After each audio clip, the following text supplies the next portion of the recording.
I know you talk in Alphabet, you talk about your mother, you talk about your sister and your father, and you've lost all of them in the last few years, haven't you? Yeah, very quickly. I lost my mother and then my sister and then my father in a very short time. And so it's the first time that I'm being funny either on stage or not on stage without them around.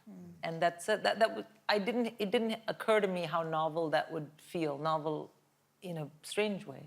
But it does. And I think we were a very funny family. And I don't mean that like we were very funny. We were kind of crazy, but also very funny. We had a lot of humor. And so the only way to really mark that was to give Alphabet a home. Surely it's much more, not risky, but you're more kind of more vulnerable doing stand-up when you are performing something as yourself that you created as well. And it's kind of about, in a way, it's about your life. Sure, but those are my choices.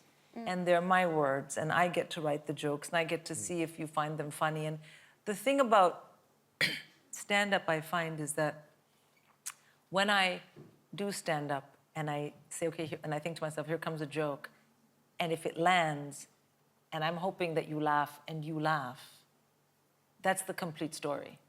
But I do think you're being, I think you're almost not giving yourself enough credit, Cindy, because I feel like stand-up is, you know, you're trying to find what your authentic version of you is so you can put it out on stage. And I think, Cindy, you're somebody that's done that really quickly. It took me like such a long time to figure out what my voice is and what me being on stage is. You did it so quickly. Like, it's an amazing thing, like how quickly you found your voice. Really Thank you. I mean, I was just telling Martin, thank you. That was very nice. Yeah, it is lovely, you know. It is.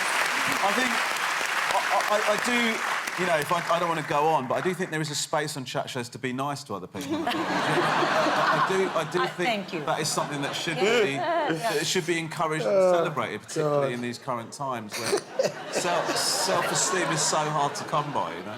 No, I agree. Because when I started in comedy, you were already made. And I used to watch you, and then I remember, and I know you don't remember, but one of the times that we were on the same bill was in Top Secret, and I went on before you, and I did well.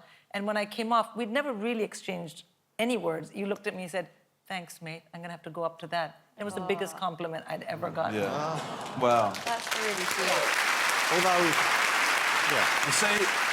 You see, that's not even, I didn't even know she was going to tell that story. I'm just a good bloke. Yeah. You are, aren't you? Yeah, thanks, man. Contrary to what's been presented here by this green-jacketed devil, I'm actually a nice dude. I don't think anyone's in doubt about your niceness. They're just worried about you trying to do a marathon again. At your age.